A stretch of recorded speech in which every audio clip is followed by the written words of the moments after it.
ವೀಕ್ಷಕರೇ ಎಲ್ಲರಿಗೂ ನಮಸ್ಕಾರ. ಸೊ ಇವತ್ತು 26 ಜೂನ್ 2021 ಇವತ್ತಿನ ವಿಶೇಷತೆ ಏನು ಅಂತಂದ್ರೆ ಇವತ್ತು international day against drug abuse and illicit trafficking ಅನ್ನುವಂಥದ್ದು. ಸೊ ಹಾಗಾದ್ರೆ ಇದನ್ನೆಲ್ಲ ಓವರ್ ಆಲ್ ಮ್ಯಾನೇಜ್ ಮಾಡ್ತಿರುವಂತ ಇಂಟರ್ನ್ಯಾಷನಲ್ ಆರ್ಗನೈಸೇಷನ್ ಅಂತಾನೆ ಹೇಳ್ಬೋದು, United Nations office of drugs and crime ಅಂತ ಅನ್ನುವಂಥದ್ದು. ಸೊ ಹಾಗಾದ್ರೆ ಇದನ್ನ ಮಾನಿಟರ್ ಮಾಡೋದು ಯಾವ ರೀತಿ ಅಂತಂದ್ರೆ ಅದು global and international national level ಅಲ್ಲಿ ಅದು ಮಾನಿಟರ್ ಮಾಡುತ್ತೆ. ಸೊ ಹಾಗಾದ್ರೆ ಅದರ ಪ್ರಾಜೆಕ್ಟ್ಸ್ ಬಗ್ಗೆ ನಾನು ಕೆಲವೊಂದು ಮಾಹಿತಿಗಳನ್ನ ಕೊಡ್ತೀನಿ. So United Nations office of drugs and crime ನ ಒಂದು ಪ್ರಾಜೆಕ್ಟ್ ಆಗಿರುವಂತ ಅಫ್ಘಾನ್ ಒಪಿಯೇಟ್ ಟ್ರೇಡ್ ಪ್ರಾಜೆಕ್ಟ್ ಅನ್ನುವಂಥದ್ದು. ಸೊ ಅಫ್ಘಾನ್ ನ ಒಪಿಯೇಟ್ ಟ್ರೇಡ್ ಯಾವ ತರ ಇದೆ, ಸೊ ಅದು ಯಾವ ರೀತಿ ಮಾರಕವಾಗಿದೆ ಸಮಾಜಕ್ಕೆ ಅನ್ನೋದ್ರ ಬಗ್ಗೆ ಸೊ ರಿಸರ್ಚ್ ಮಾಡ್ಕೊಂತ ಸೊ ಅದರ ಒಂದು ಏನು ಡ್ರಗ್ ರೂಟ್ ಇರುತ್ತೆ ಸೊ ಅದ್ರ ಬಗ್ಗೆ ಮಾಹಿತಿನ ಕಲೆ ಹಾಕಿ ಟ್ರ್ಯಾಕ್ ಮಾಡುವಂತ ಒಂದು ಪ್ರಾಜೆಕ್ಟ್ ಇದು. ಸೊ ಹಾಗಾದ್ರೆ ಅವ್ರು ಇನ್ನೊಂದು project research on cocaine markets ಅನ್ನುವಂಥದ್ದು. ಸೊ ಇದು regional, national, international, global so ಈ ಎಲ್ಲಾ ಲೆವೆಲ್ ಗಳಲ್ಲೂ ಟ್ರ್ಯಾಕ್ ಮಾಡಿ ಅದನ್ನ ಮಾಹಿತಿಗಳನ್ನ ಕಲೆ ಹಾಕುವಂತ ಪ್ರಾಜೆಕ್ಟ್. ಸೊ ಇದರ ಜನರಲ್ ಪ್ರಾಜೆಕ್ಟ್ ಬಂತು DMP ಅನ್ನುವಂಥದ್ದು, so drug monitoring project. So ಇದು ಬೇಸಿಕಲಿ ಒಂದು ಪ್ಲಾಟ್ಫಾರ್ಮ್ ಏನಕ್ಕೆ ಕ್ರಿಯೇಟ್ ಮಾಡಿದ್ದಾರೆ ಅಂತಂದ್ರೆ ಸೊ ಇನ್ಫಾರ್ಮೇಶನ್ ಶೇರ್ ಮಾಡೋದಕ್ಕಾಗಿರ್ಬೋದು ಅಥವಾ ಯಾವ ರೀತಿ ಒಂದು ಪ್ಯಾಟರ್ನ್ ಆ ಡ್ರಗ್ ಟ್ರ್ಯಾಕ್ ಯಾವ ತರ ಇದೆ ಅದ್ರ ಪ್ಯಾಟರ್ನ್ ಟ್ರೇಸ್ ಮಾಡುವಂತ ಒಂದು ಪ್ಲಾಟ್ಫಾರ್ಮ್ ಆಗಿರುತ್ತೆ. ಸೊ ಹಾಗಾದ್ರೆ ಇದು ಎಲ್ಲದನ್ನು ನಾವು ಇವತ್ತೇನು ಸಮಾಜದ ಬಗ್ಗೆ ನಾವು ಏನ್ ಮಾತಾಡ್ತಾ ಇದೀವಿ, ಸೊ ಡ್ರಗ್ಸ್ ಅನ್ನುವಂಥದ್ದು ಯಾವ ರೀತಿ ಒಂದು ಮಾರಕವಾಗಿ ನಮ್ಮ ಸಮಾಜಕ್ಕೆ ಬಂದಿದೆ ಅನ್ನೋದು ನಮ್ಮೆಲ್ಲರಿಗೂ ಗೊತ್ತೇ ಇದೆ. ಸೊ ಈ ವರ್ಷದ ಥೀಮ್ ಏನಿದೆ 2021 ನ theme share facts on drugs and save lives ಅನ್ನುವಂಥದ್ದು. ಸೊ ಹಾಗಾದರೆ ಈ ಒಂದು ಮಾಹಿತಿನ ಶೇರ್ ಮಾಡೋದಕ್ಕೆ ಇವತ್ತು ನಮ್ಮ ಜೊತೆ 3 ಜನ ಸ್ಪೀಕರ್ಸ್ ಇದ್ದಾರೆ. ಸೊ ಮೊದಲನೇದಾಗಿ ಸುಭಾಷ್ ಚಂದ್ರ ಬೋಸ್ ಸರ್, ಪ್ರೋಗ್ರಾಮ್ಗೆ ಸ್ವಾಗತ. So he is an advocate in high court Karnataka and sessions court Bangalore and he's a former judicial officer at Andhra Pradesh Judiciary. So welcome to the program, sir. Thank you, sir. Thank you. And ನಮ್ಮ ಜೊತೆ doctor Vandana madam ಇದ್ದಾರೆ, BNYS MD clinical yoga. Madam ತಮಗೂ ಕಾರ್ಯಕ್ರಮಕ್ಕೆ ಸ್ವಾಗತ. ನಮಸ್ಕಾರ, thank you so much. And ನಮ್ಮ ಜೊತೆ ನವೀನ್ ಅವರು ಇದ್ದಾರೆ ಬೆಳಗಾವಿಂದ from Goa institute of management. Naveen, welcome to the programme. Thank you. And ನಾವ್ ಏನೀಗ ಸೊಸೈಟಿ ಸಮಾಜದ ಬಗ್ಗೆ ಎಲ್ಲ ಮಾತಾಡ್ತಾ ಇದ್ವಿ. ಸೊ ಸೊಸೈಟಿ ಅಂತ ತಗೊಂಡ್ರೆ ಸೊ ನಾನು ನವೀನ್ ಅವ್ರಿಗೆ ಕೇಳೋದಕ್ಕೆ ಇಷ್ಟಪಡ್ತೀನಿ ಕೆಲವೊಂದು ಕ್ವಶನ್ಸ್. ಈಗ ಈ ಒಂದು ಡ್ರಗ್ ಅಡಿಕ್ಷನ್ ಅಂತ ಏನ್ ಹೇಳ್ತೀವಿ, ಸೊ ಇದಕ್ಕೆ ಜನರಲ್ ಆಗಿ ನೀವು ಸೊಸೈಟಿಗೆ ಅಂತ ಕನ್ಸಿಡರ್ ಮಾಡಿದ್ರೆ ಸೊ ಇದಕ್ಕೆ ಏನೇನ್ ರೀಸನ್ಸ್ ಇದೆ ನವೀನ್ ಅವರ? ನಾನು ಅಂದ್ರೆ ಜನರಲ್ ರೀಸನ್ ಗಿಂತ ಒಂದು ರಿಸರ್ಚ್ ಪೇಪರ್ ಸ್ಟಡಿ ಮಾಡಿದೆ. ಇದೊಂದು it was an Iran article. ಅಲ್ಲಿ ಒಂದು ಟ್ಯಾಬ್ರಿಸ್ ಸಿಟಿ ಅಂತ ಅಲ್ಲಿ ಒಂದು ಇದು ರಿಸರ್ಚ್ ಮಾಡಿದ್ರು. ಅವಾಗ ಅಲ್ಲಿ ಐಡೆಂಟಿಫೈ ಮಾಡಿದ್ರು 2/3 ಆಫ್ ಕಾಸ್ ಏನಿದೆ ಅಲ್ಲ, ಇದು main drug addiction because of close friends. ಅವ್ರ ಫ್ರೆಂಡ್ಸ್ ಇಂದ ಇನ್ಫ್ಲೂಯೆನ್ಸ್ ಆಗ್ಬೋದು. 2/3 ಈ ರಿಸರ್ಚ್ ಸ್ಟಡಿಯಿಂದ ಬಂದಿರೋದು. It was very specific to 500 ಜನದ ರಿಸರ್ಚ್ ಮಾಡಿದ್ರು. ಅವ್ರಿಗೆ ಕ್ವಶನರ್ ಕೊಟ್ಟು ಅವ್ರಿಗೆ ಯಾವ ತರ ಇದು ಅಡಿಕ್ಷನ್ ಆಗಿತ್ತು ಅಂತ ರಿಸರ್ಚ್ ಮಾಡಿದಾಗ ಇದು ಈ ಒಂದು ಪಾಯಿಂಟ್ ಕಂಡು ಬಂತು. ಮತ್ತೆ ಫಿಮೇಲ್ ಮೇಲ್ ಇದೆ ಅಲ್ಲ, ಇದು addiction is different for each gender ಅಂತ ಹೇಳ್ಬೋದು.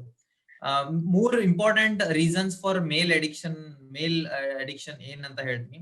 ಅನ್ಸ್ಟೇಬಲ್ ಹೌಸಿಂಗ್, ಮನೆಯಲ್ಲಿ ಸರಿಯಾದ ರೀತಿ ಅವ್ರಿಗೊಂದು ನರ್ಚರಿಂಗ್ ಇರ್ಬೋದು ಅಥವಾ ಅನ್ಸ್ಟೆಬಿಲಿಟಿ ಇರಲ್ಲ, ಆ ಕಾರಣದಿಂದನೂ ಆಗ್ಬೋದು. ಅಲೋನ್, ಬೀಯಿಂಗ್ ಅಲೋನ್ ಅಂದ್ರೆ ಲೋನ್ಲಿನೆಸ್ ಇರೋದ್ರಿಂದನೂ high chances of consuming drugs ಇದೆ. And high income are also tending towards the drugs ಅಂತ ಹೇಳ್ಬೋದು.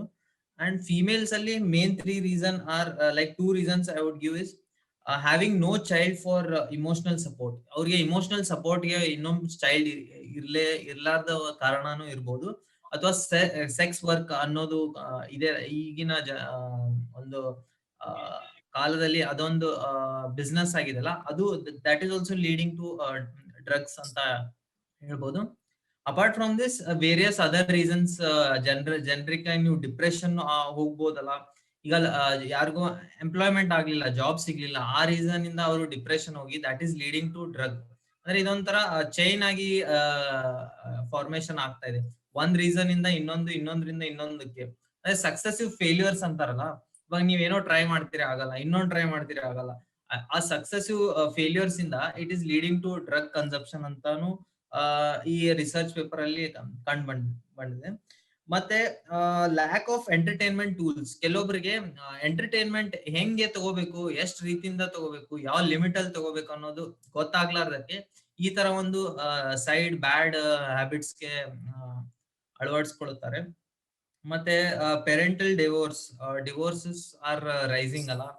ಈ ತರ ಆದಾಗ ದೇರ್ಸ್ ಅ ಮಕ್ಕಳಲ್ಲಿ ಒಂದು ಏನಾಗುತ್ತೆ, ಏನಪ್ಪಾ ಈ ಲೈಫ್ ಅನ್ನೋದೊಂದು ಫೀಲಿಂಗ್ ಬಂದು ಅವ್ರು they start looking for ways of coming out of pain. ಅಂದ್ರೆ ಶಾರ್ಟ್ ಟರ್ಮ್ ಪೇನ್ ಅನ್ನೋದು ಇರುತ್ತಲ್ಲ, ಅದನ್ನೇ ರಿಲೀವ್ ಆಗಕ್ಕೆ ಈ ಡ್ರಗ್ಸ್ ಅನ್ನೋದ್ರಲ್ಲಿ ಇನ್ಫ್ಲೂಯೆನ್ಸ್ ಆಗ್ತಿದ್ರು. ಇದು ನಾನು ಈ ರಿಸರ್ಚ್ ಪೇಪರ್ ಸ್ಪೆಸಿಫಿಕ್ ಆಗಿ ನಾನು ಐಡೆಂಟಿಫೈ ಮಾಡಿದೆ. ಯಾಕಂದ್ರೆ ವೆರಿ ಜನರಿಕ್ ಹೋದ್ರೆ it will be very generic ಅನ್ಸ್ತು. ಸೊ ಐ ಥಾಟ್ ಆಫ್ ಇದೊಂದು ರಿಸರ್ಚ್ ಪೇಪರ್ ಇಂದ ಡೆವಲಪ್ ಮಾಡಿದೆ. ನಾನು ಆರ್ಟಿಕಲ್ ಶೇರ್ ಮಾಡ್ತೀನಿ, ನೀವು ಚೆಕ್ ಮಾಡ್ಬೋದು ಆ article. Okay, so thank you so much Naveen. ಅಂದ್ರೆ ನೀವು ಹೇಳೋವಂಥದ್ದು ಈಗ ಮೇಲ್ ಅಂಡ್ ಫೀಮೇಲ್ ಅಂತ ನೀವು ಡೈವರ್ಸಿಫಿಕೇಶನ್ ಮಾಡಿದ್ರು ಕೂಡ ಅದ್ರಲ್ಲೂ ಕೆಲವೊಂದು ರೀಸನ್ಸ್ ಹೇಳಿದ್ರಿ. And major family problem.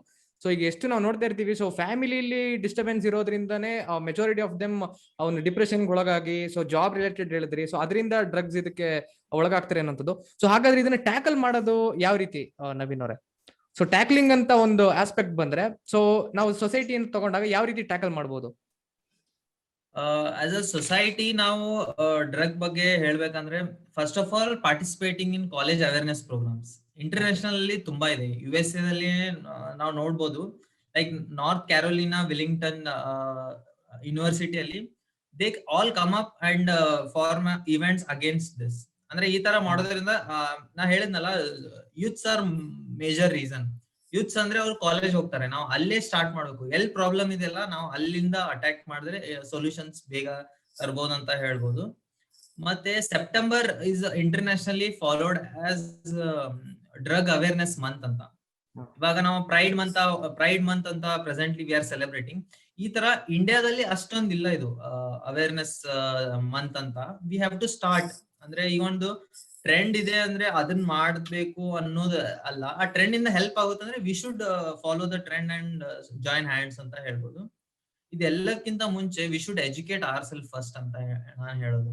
ಇವಾಗ ನನಗ್ ನಾಲೆಜ್ ಇದ್ರೆ I can tell to others about what is this, ಈ ಪ್ರಾಬ್ಲಮ್ ಏನು, ಯಾಕೆ ನಾವು ಈ ದಾರಿಯಲ್ಲಿ ಹೋಗೋದನ್ನ ಹೇಗ್ ತಡಿಬಹುದು ಅನ್ನೋದು ನಮಗ್ ಫಸ್ಟ್ ಗೊತ್ತಿದ್ರೆ ನಾವು ಇನ್ನೊಬ್ಬರಿಗೆ ಹೇಳ್ಬೋದಲ್ಲ. So first we should be aware of what is this concept of drugs ಅಂತ. ಮತ್ತೆ ನಾವು ಮೂವೀಸ್ ಅಲ್ಲೆಲ್ಲ ನೋಡ್ತೀವಿ, ಅದು ಎಕ್ಸ್ಟ್ರೀಮ್ ಸ್ಟೇಜ್ ಇರುತ್ತೆ, ಅದರಲ್ಲಿ ಸ್ಟಾರ್ಟಿಂಗ್ ಸ್ಟೇಜಸ್ ಇರುತ್ತೆ. V should be aware of this. ನಾವು ಇದು ಎಕ್ಸ್ಟ್ರೀಮ್ ಸ್ಟೇಜ್ ಹೋದ್ರೆ ಮಾತ್ರ ಡ್ರಗ್ ಅಡಿಕ್ಷನ್ ಅನ್ಕೊಂಡು ಈ ಸ್ಟಾರ್ಟಿಂಗ್ ಸ್ಟೇಜ್ ನ ನಾವು ನೆಗ್ಲೆಕ್ಟ್ ಮಾಡ್ಬೋದು. ಅಂದ್ರೆ ಬೇರೆಯವ್ರನ್ನ ನೋಡಿ ನಾವು ಹಂಗೆ ನೆಗ್ಲೆಕ್ಟ್ ಮಾಡೋದು, because we are lacking of what is it. ಅದಕ್ಕೆ ಫಸ್ಟ್ ನಾವು ಎಜುಕೇಟ್ ಆಗಿ ಇದ್ರ ಮೇಲೆ ವಾಯ್ಸ್ ಅಪ್ ಮಾಡ್ಬೇಕಂತ ನಂದೊಂದು ಒಪಿನಿಯನ್. ಮತ್ತೆ ಕಾನ್ವರ್ಸೇಷನ್ ಇವಾಗ ನಮ್ ಫ್ರೆಂಡ್ಸ್ ಮಧ್ಯೆನೆ ನಾವು ತರ್ಬೋದು. ಈ ತರ ಏನೋ ಒಂದು ಕಾನ್ವರ್ಸೇಷನ್ ಡ್ರಗ್ ರಿಲೇಟೆಡ್ ಬಂದ್ರೆ V shouldn't be stopping it. ಅಂದ್ರೆ ನಾವು ಮಾತಾಡ್ಕೊಂಡು ಅವಾಗ ಗೊತ್ತಾಗುತ್ತೆ. ಅವರು ಹೊರಗಡೆ ಒಬ್ಬೊಬ್ರು ನಿಮ್ಗೆ ಹೇಳ್ಕೊಳಲ್ಲ ಅವ್ರದ್ದು ಡ್ರಗ್ ಅಡಿಕ್ಟ್ ಇರೋದು. ಅವಾಗ ಇಫ್ ದೇ ಕಮ್ ಅಪ್, ನೀವು ಅವ್ರಿಗೆ ಸಹಾಯ ಮಾಡ್ಬೋದು. ಅಂದ್ರೆ ನಿಮ್ ಫ್ರೆಂಡ್ಸ್ ಇಂದಾನೇ ನೀವು ಕ್ಯೂರ್ ಮಾಡಿದ್ರೆ ಸ್ಟೆಪ್ ಬೈ ಸ್ಟೆಪ್ ದೇಶ ಎಲ್ಲ ಒಂದ್ ಸ್ಟೆಪ್ ಹಂತದಿಂದ ಹೋಗುತ್ತಲ್ಲ. ಫಸ್ಟ್ ನಿಮ್ ಫ್ರೆಂಡ್ಸ್ ನ ನೀವು ಕ್ಯೂರ್ ಮಾಡಿ, ಅಥವಾ ಅವ್ರಿಗೆ ಪ್ರಾಬ್ಲಮ್ ಇದ್ರೆ ಅದ್ರ ಪ್ರಾಬ್ಲಮ್ಸ್ ಕೇಳಿ ಅಂತ ನಾ ಹೇಳ್ತೀನಿ. ಮತ್ತೆ ಇನ್ನೊಂದು ಇಂಪಾರ್ಟೆಂಟ್ ಅಂದ್ರೆ, ಇವಾಗ if somebody is going through drug problems and ಅವ್ರು ಅದರಿಂದ ಹೊರಗಡೆ ಬಂದಿದ್ದಾರೆ, ಆ ಸ್ಟೋರಿ ಏನಿದೆ ಅಲ್ಲ, ಅವ್ರು ಹೇಗ್ ಬಂದ್ರು, ಆ ಜರ್ನಿ ಇದಲ್ಲ, ಅವ್ರು ಪ್ರೌಡ್ ಫೀಲ್ ಇಂದ ಬೇರೆಯವ್ರಿಗೆ ಹೇಳ್ಬೇಕು. This will create lot of impact ಅಂತ. ಇದು ಮ್ಯಾನೇಜ್ಮೆಂಟ್ ಸ್ಟಡೀಸ್ ಅಲ್ಲೂ ಈ ತರ ನಾವು ಇದೆ, when your journey is told to others it inspires a lot ಅಂತ. ಹಿಂಗೆ ಇದೆಲ್ಲ ಮಾಡಿ, ಪ್ಲಸ್ ಮೋರ್ ಓವರ್ ಅವೇರ್ನೆಸ್ ಅಂದ್ರೆ ಯುವ ನಿಯೋಗ ಇವಾಗ ಪ್ರೆಸೆಂಟ್ಲಿ ನಾವೆಲ್ಲ ಸೇರಿ ಇದೊಂದು ಸ್ಯಾಟರ್ಡೆ ಮಾಡ್ತಾ ಇದೀವಿ ಕಾರ್ಯಕ್ರಮ. ಸೊ ಈ ತರ ಮಾಡೋದ್ರಿಂದ it will reach to multiple stakeholders ಅಂತ ಹೇಳ್ಬೋದು. ಅದರಿಂದ ಅವೇರ್ನೆಸ್ ಕ್ರಿಯೇಟ್ ಆಗುತ್ತಂತ ನನ್ನ ಅಭಿಪ್ರಾಯ. ಓಕೆ, ವೀಕ್ಷಕರೇ ನೋಡಿದ್ರಲ್ಲ ನವೀನ್ ಅವ್ರ ಎಜುಕೇಶನ್ ಮೇಲೆ ಎಷ್ಟು ಒತ್ತಡ ಕೊಟ್ಟರು. ಬಿಕಾಸ್ ನಮ್ದು ಯುವ ನಿಯೋಗ ಒಂದು ಎಜುಕೇಶನ್ ನೀಡುವಂತ ಪ್ಲಾಟ್ಫಾರ್ಮ್ ಆಗಿರೋದ್ರಿಂದ, ಸೊ ಯುವಕರಲ್ಲಿ ಎಜುಕೇಶನ್, ಸೊ ಅವೇರ್ನೆಸ್ ಅನ್ನೋದು ಎಷ್ಟು ಇಂಪಾರ್ಟೆಂಟ್. ಸೊ ಅದರ ರೂಟ್ ನಾವ್ ಹಿಡಿದ್ರೆ ಸೊ ಎಜುಕೇಶನ್ ಅನ್ನೋದು ತುಂಬಾನೇ ಇಂಪಾರ್ಟೆಂಟ್. ಸೊ ಹಾಗಾದ್ರೆ ಅವ್ರು ಹೇಳಿದ್ರು ಲೈಕ್ ಈ ಕಾಲೇಜಸ್ ಅಲ್ಲೆಲ್ಲ ಕ್ಯಾಂಪೇನಿಂಗ್ ಸ್ಟಾರ್ಟ್ ಮಾಡ್ತಾರೆ ಅವೇರ್ನೆಸ್ ಮೂಡಿಸೋದಕ್ಕೆ USA ಅಲ್ಲಿ ಅಂತಲ್ಲ. ಸೊ ಇದೇ ಒಂದು ಸಿಸ್ಟಮ್ ನಮ್ಮ ಇಂಡಿಯಾದಲ್ಲೂ ಅಡಾಪ್ಟ್ ಮಾಡ್ಕೊಂಡು, ಸೊ ನಮ್ಮ ಇಂಜಿನಿಯರಿಂಗ್ ಕಾಲೇಜಸ್ ಆಗಿರ್ಬೋದು, ಸೊ ಯೂತ್ ಫೇಸ್ ಅಂತ ಏನ್ ಕರಿತೀವಿ, so 18 to 22, so the most vulnerable phase ಅದು. ಬಿಕಾಸ್ ಡ್ರಗ್ಸ್ ಗೆ ಎಕ್ಸ್ಪೋಸ್ ಆಗ್ತೀವಿ ಅಂಡ್ ತುಂಬಾನೇ ಏನೋ ನಮ್ದು ಲೈಫ್ ನ ರೂಟ್ ನೇ ಡಿವಿಯೇಟ್ ಮಾಡುವಂತ ಫೇಸ್ ಅದು. ಸೊ ಹಾಗಾದ್ರೆ ಅವೇರ್ನೆಸ್ ಅನ್ನೋದು ಎಜುಕೇಶನ್ ಅಲ್ಲಿ ಬರ್ಬೇಕು. ಅಂಡ್ ಫ್ರೆಂಡ್ಸ್ ಅವ್ರು ತುಂಬಾನೇ ಒಳ್ಳೆ ಪಾಯಿಂಟ್ ಮೆನ್ಷನ್ ಮಾಡಿದ್ರು. ಬಿಕಾಸ್ ಈಗ ಯಾರೋ ಒಬ್ಬ ಹೊರಗಡೆ ವ್ಯಕ್ತಿ ಬಂದು ನಮ್ಗೆ ಗೈಡ್ ಮಾಡೋದಕ್ಕೂ, ಸೊ ನಮ್ಮಲ್ಲೇ ಇರೋರು ಬೇಡ ಈ ತರ ಮಾಡ್ಬೇಡ, ನೀನ್ ಕರೆಕ್ಟ್ ದಾರಿಲಿ ನಡಿ ಅಂತ ಗೈಡ್ ಮಾಡೋದಕ್ಕೂ ತುಂಬಾನೇ ಇಂಪ್ಯಾಕ್ಟ್ ಮಾಡುತ್ತೆ, ತುಂಬಾನೇ ಡಿಫ್ರೆನ್ಸ್ ಇರುತ್ತೆ ಅನ್ನೋದು. So thank you so much Naveen. And ಈಗ ಲಾ ಆಸ್ಪೆಕ್ಟ್ ಅಂತ ಬಂದ್ರೆ, ಸೊ ಕಾನೂನು ಏನ್ ಹೇಳುತ್ತೆ ಅಂತ ನಾನು ಕೇಳೋದಕ್ಕೆ ಸುಭಾಷ್ ಸರ್ನ ಕೇಳಕ್ ಇಷ್ಟಪಡ್ತೀನಿ. ಸರ್ ಹಾಗಾದ್ರೆ ಲಾ ಏನ್ ಹೇಳುತ್ತೆ ಸರ್ ಈ drug abuse and illicit trafficking ಬಗ್ಗೆ? ಸೊ ಕಾನೂನಲ್ಲಿ ಯಾವ ರೀತಿ ಪ್ರಾವಿಷನ್ಸ್ ಇದೆ, ಅದನ್ನ ಏನ್ ಹೇಳುತ್ತೆ sir? Mr. Naveen, sorry, Mr. Kiran, sir. it is not the today's or yesterday's problem. It sir. is, we'll see, it is dates back to even British rule, even before that also. As we witnessed, let us see, there was an enactment we called Narcotic Drugs and Psychotropic Substances Act 1985. 1985. Okay, sir. It was enacted long back, that is in the 1985. Then let us see what was the gravity in those days. This was the special enactment enacted by the British rulers to prevent the addiction to and consumption of the drugs in the 1985 itself. So, addiction and consumption is totally prohibited unless it is medically required, either to save or survival of the life. So, law offense means consumption or addiction to the drugs is totally a grievous offense, and also it is termed as heinous offense. Why? Because special enactment is made. So, you see, let us see. Here, the quantity is mentioned in the enactment. What I said, Narcotic Drugs and Psychotropic Substances Act 1985. Quantity of the drugs is mentioned. A less quantity. Less quantity means a below 1 gram. A quantity more than less and less than commercial quantity. In between. Again, a commercial quantity. That quantity is prescribing from time to time by issuing the gazette in the publishing in the gazette notification. So depend upon the quantity, punishment goes on changing. If it is a less quantity, punishment is up to 6 months and also fine up to 1,000.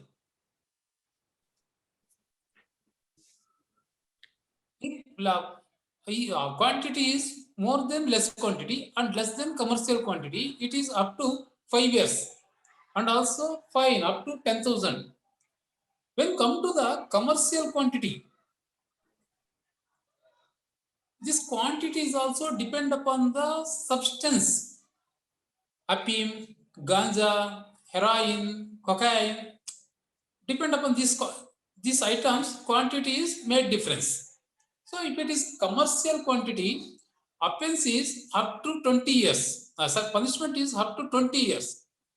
And also fine to the extent of 2 lakh rupees. So let us consider it is a special enactment wherein capital punishment, I mean death punishment is also prescribed to the repeated offenses. Under section 31A of the NDPS Act, if any person committed an act more than once and he repeated the same offense, then death punishment may also be imposed. At 3 instances in different states, a special court constituted under the NDPS Act imposed the death punishment in our country. In 3 cases, live example. So, what it shows, if the government goes to the extent of fixing a death punishment to the offences under the provisions of Narcotic Drugs and Psychotropic Substances Act, then let us assume the gravity prevailing in our country. First of all, I would like to say offense means any act which is prohibited by law. So, this act, NDPS Act, totally prohibited the consumption and addiction of the drugs unless it is prescribed by the medically qualified person, that for sake of saving the life, survival of the life. That is the law. Apart from the NDPS Act 1985, again there is enactment Prevention of Illicit Trafficking in Narcotic Drugs and Psychotropic Substances Act 1988. What does it shows? Already there was one enactment, what he called NDPS Act in 1985. Just enacting the such a law also, government and the law enforcing agencies under the said act could not prevent the offences relating to the drugs and illegal trafficking of the drugs. So, in order to prevent further, in order to make strengthen, another enactment called Prevention of Illicit Trafficking in Narcotic Drugs and Psychotropic Substances Act 1988 is also brought. The effective steps that central government with the coordination of the state governments taking time to time. Different law enforcement agencies are nominated and also appointed. Drug controller, drug commissioner, many different to designate, giving designations from top to bottom, including police. Police is also given sufficient powers to prevent the offences under these acts. Apart from this enactment, even in the year 1940, to our country, there was another piece of British enactment called Drugs and Cosmetic Act 1940. So, one government, British rulers themselves, one enactment was not sufficient to prevent the offences relating to the Narcotic Drugs and Psychotropic Substances Act. So that went on enacting acts one by one. Totally, they enacted 3 enactments, what already I have described.